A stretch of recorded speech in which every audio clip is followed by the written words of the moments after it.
오늘은 에베네셀 은혜를 기억하는 믿음이라는 제목으로 함께 은혜를 나누고자 합니다. 먼저 우리가 오늘 살펴볼 이 사무엘상 7장은 영적으로 침체되고 또 외적으로는 블레셋의 위험 속에 살아가던 이스라엘 백성들이 사무엘의 인도를 따라 전심으로 하나님께 돌아가며 회개하고 하나님의 도우심으로 큰 승리를 경험하는 과정을 우리에게 보여주고 있습니다. 이 사건은 이스라엘의 신앙이 회복되는 중요한 전환점이자 하나님의 백성이 어떻게 회복되고 또 구원을 경험할 수 있는지 우리에게 잘 보여주고 있습니다.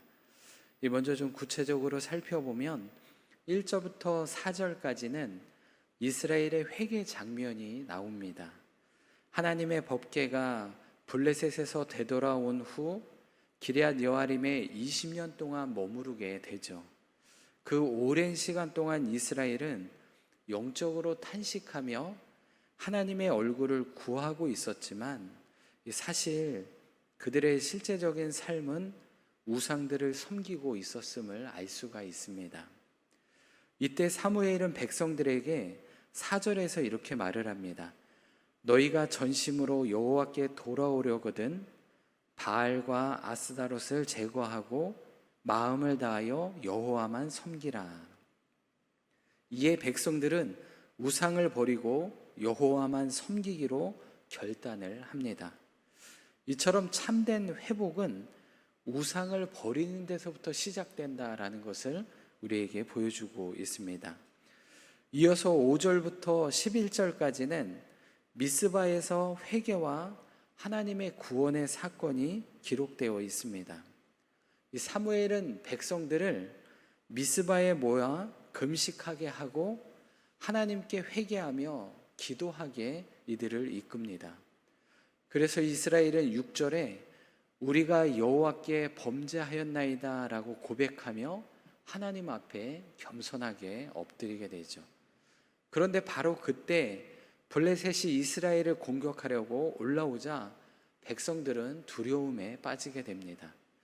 그러나 사무엘은 10절 말씀에 보면 어린 양을 번제로 드리며 하나님께 중보기도하고 하나님은 이 기도를 들으시고 큰 천둥 소리, 그 우레로 블레셋 군대를 혼란에 빠뜨리게 하십니다. 이스라엘은 그 틈을 타 싸워 이기게 되고 하나님의 기적적인 도우심으로 블레셋에게 큰 승리를 얻게 됩니다. 이 장면은 하나님께로 진심으로 돌이킬 때 하나님께서 친히 싸워주시고 구원해 주신다는 사실을 우리에게 생생하게 보여주고 있습니다. 이 마지막으로 12절부터 17절까지에서는 그 승리를 기념하며 하나님의 도우심을 기억하는 내용을 담고 있습니다. 사무엘은 승리한 그 자리에 돌을 세우고 그 이름을 에베네셀이라고 부르며 여호와께서 여기까지 우리를 도우셨다라고 고백하고 있습니다. 사실 이 고백은 이스라엘이 승리한 그 원인이 자신들의 힘이 아닌 하나님의 도우심에 있었음을 분명하게 보여주는 말이기도 합니다. 이후 사무엘은 이스라엘 전역을 순회하며 하나님의 말씀과 율례로 백성들을 다스리고 계속해서 제사를 드리며 하나님 중심의 삶을 살아가도록 이끌어가고 있습니다. 하나님께서 함께 하시는 평안과 회복의 시대가 열렸음을 말해주고 있습니다. 결국 이 사무엘상 7장을 한마디로 정리하면 하나님께 돌아온 백성은 하나님의 도우심을 경험하게 된다라는 진리를 우리에게 보여주고 있습니다. 이스라엘이 그랬듯 회개 없는 은혜는 없고 기도 없이 능력도 나타나지 않는다는 것입니다. 그러므로 우리가 진심으로 하나님께 돌아설 때 하나님은 반드시 응답하시고 우리를 위해 싸워주시고 우리의 삶에 에베네셀의 은혜를 새겨주시는 줄로 믿습니다. 그러면 오늘 본문을 통해 우리에게 주시는 영적 교훈 한 가지를 함께 살펴보겠습니다. 그것은 무엇이냐면 에베네셀, 은혜를 기억하는 믿음을 가지라라는 것입니다. 우리는 때때로 지금까지 살아온 이 시간들이 너무 평범해 보여서 그 안에서 하나님의 도우심을 깊이 깨닫지 못할 때가 참 많이 있습니다. 하지만 오늘 본문 12절에선 우리에게 이렇게 말씀합니다. 여호와께서 여기까지 우리를 도우셨다. 우연처럼 보였던 길들, 또 견디기 힘들었던 시간들 속에서 하나님의 손길이 있었음을 기억하라라고 말씀하고 있는 것입니다. 에베네셀은 단순히 돌 하나를 세우는 사건이 아닙니다. 이것은 하나님의 은혜를 놓치지 않기 위한 결단이라고 말할 수 있습니다. 사무엘은 그 은혜를 잊지 않기 위해, 다시 무너지지 않기 위해 돌을 세우고 고백을 했던 것입니다. 이는 우리도 마찬가지입니다. 오늘 우리의 삶에도 작은 에베네셀의 돌이 필요하다는 것입니다.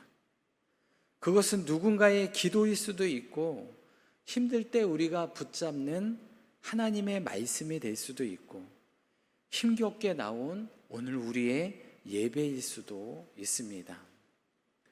이 룻기를 보면 작은 에베네셀의 돌을 잡고 살았던 그 룻의 모습을 볼 수가 있습니다. 그녀는 가난했고 이방인이었으며 심지어 자기 민족도 가족도 장래도 없는 여정을 선택했습니다. 하지만 룻은 단 한 가지를 붙잡았다는 것을 알 수 있습니다.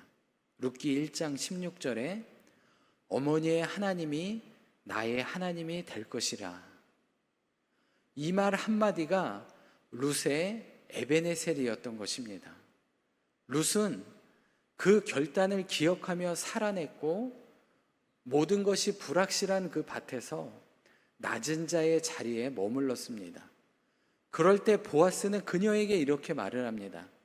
내가 어떻게 살아왔는지 알고 여호와께서 다 아신다라고 이렇게 그를 칭찬하고 하나님의 말씀을 대변합니다. 비록 눈에 보이는 돌을 세우지는 않았지만 룻의 삶 전체가 하나님께 드리는 에베네셀의 고백이었습니다. 하나님은 룻의 그 믿음과 순종을 잊지 않으셨고 결국 놀라운 복으로 그의 삶을 채워주셨습니다. 우리도 그렇게 살아갈 수 있어야 합니다.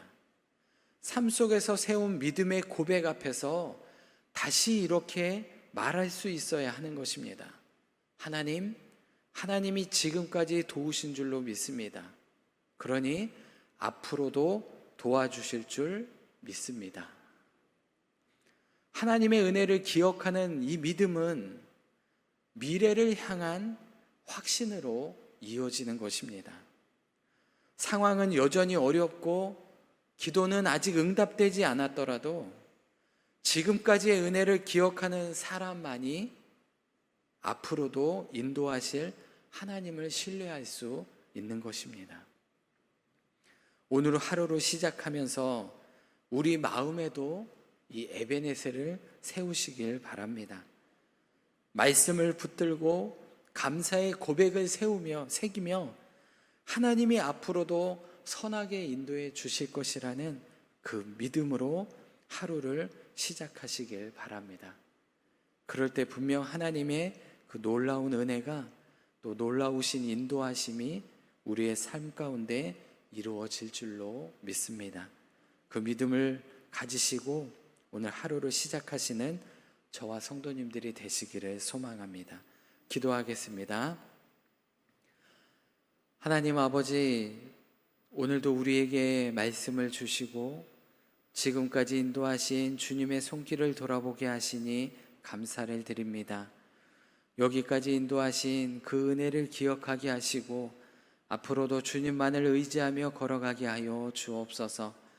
우리의 힘이 아니라 하나님의 도우심으로 살아가게 하시고 삶의 모든 순간마다 감사와 믿음의 고백을 잊지 않게 하여 주옵소서.